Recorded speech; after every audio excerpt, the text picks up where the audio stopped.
The case in the United States is very different because here you have really high quality professionals. So first of all, as you rightly said, the top of their industry, top of their profession. So that's the first distinctive feature. But the problem, and I'll come straight to the point, is that how well organized they are. As I mentioned earlier, social capital or the kind of networks they have, are they effective? Are they organized enough to harness and mobilize the knowledge gains that you were referring to earlier? And they're not. Unfortunately, they're, first of all, as we know, our diaspora, I mean, I'm sure other diasporas do the same, but they, when they're abroad, they replicate and try and reproduce all the divisions that exist in the home country. So what kind of divisions we have. We have the ethnic, the first ethnic marker, I'm from Punjab and you are from this, or you are from, and there's linguistic, religious as well. Atif Mia's case is a clear case of religious discrimination, right? Absolutely. So, and back home, I mean, he was tipped as one of the economic advisors, but then he couldn't become one. Was very, very unfortunate incident. Yes. Exactly. And then, of course, you have now increasingly the political polarization. So, X party and Y party.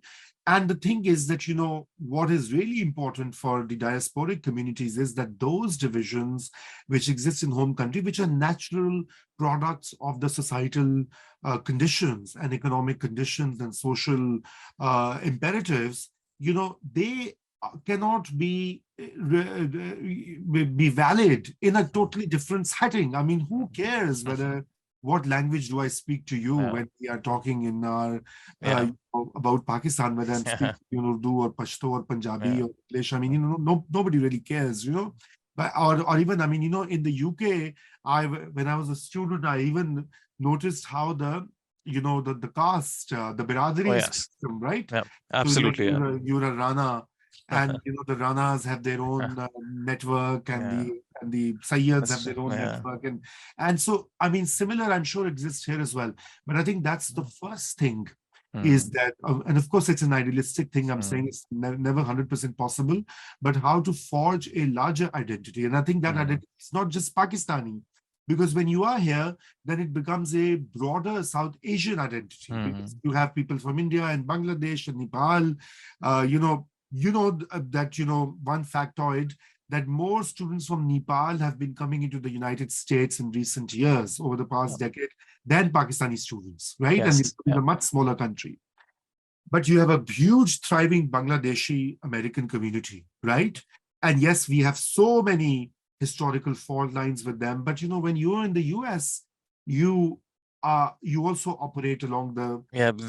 They tend to dissipate, actually. Like when you're interacting with people from India, with Bangladesh, those international lines tend to dissipate. But unfortunately, within Pakistanis, we tend to mimic the same polarization that tends to exist in Pakistan. So if you were to draw concentric circles, you would have at the core the Pakistani thing, and then you have the South Asian identity, and perhaps for some, and of course, not all South Asians are Muslim, but then there's also a larger Muslim question in the United States, which is, and in Europe, which is currently being debated. So you also intersect with that path, right?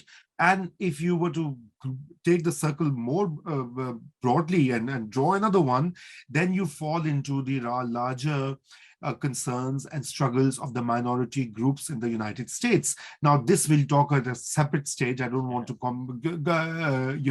complicate our discussion, but certainly, the Pakistani and the South Asian immigrants or the diasporic communities do have at least I have an affinity with the Hispanic population here in the US, with the Black Americans, with other communities, Native Americans, that are considered minority communities, right?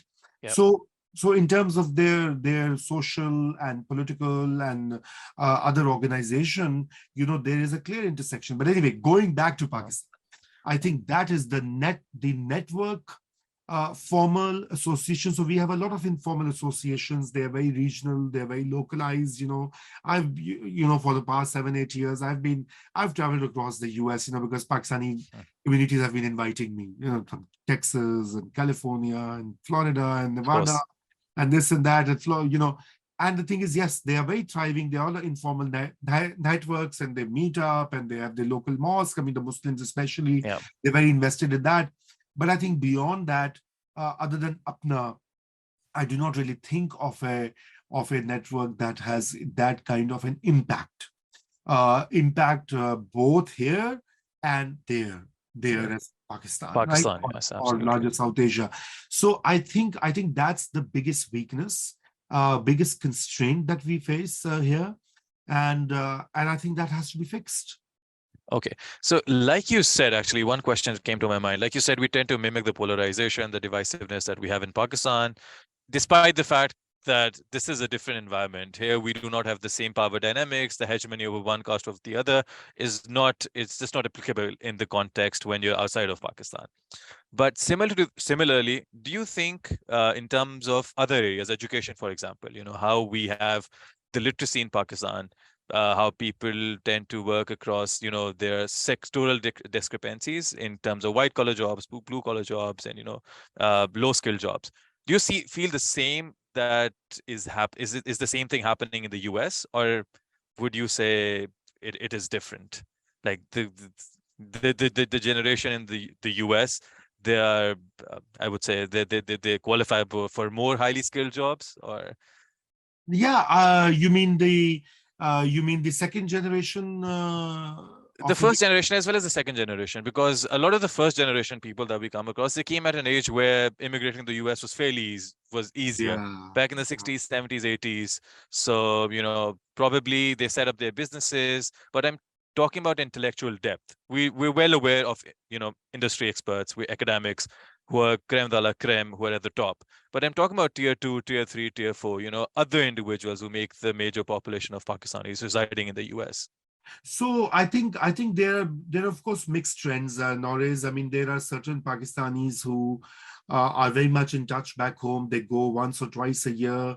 They have their families. They even have their either economic investments. They have sister companies, or they have philanthropic projects. In Karachi, for example, a lot of medical facilities, eye camps are being sponsored. I know doctors have been doing that, and then you have others who have not visited Pakistan for 30 years. So I know this very nice doctor in Cleveland who actually messages me and sends me a lot of, videos and his research. And when I asked him when was he there the last time, he has not been to Pakistan for more than 30 years. So obviously his understanding of Pakistan and the way it has changed and shifted, and as you also visit frequently, I mean, Pakistan is a very dynamic society. Pakistan is not a static country that can be boxed in one frame. Yeah. The country is blowing up, or it is, because it's a very diverse and complicated place of 240 million people. Yeah. It's the fifth most populous country in the world. Yeah. It has all these different ethnic groups. It has all these different social groups. It has a clear sense of, women, young people, the marginalized sections of the society speaking up and pushing for change. You see that energy when you go there, and of course we bemoan all things that are wrong with Pakistan, and we get depressed and we talk about them. But at the end of the day, if you were to look at the net impression that I get always when in recent years, I've started to go back more frequently. For many years, I did not because of peculiar circumstances. But I have realized that, each time I go there, it's a different place. And for some for good reasons, some for bad reasons. But I think what is the most important part is that whether the diaspora here has that full understanding. I don't really think so. I think they also need to know more about, and one purpose of why we are holding this conversation and have created this particular public facing forum is to actually engage with the Pakistani Americans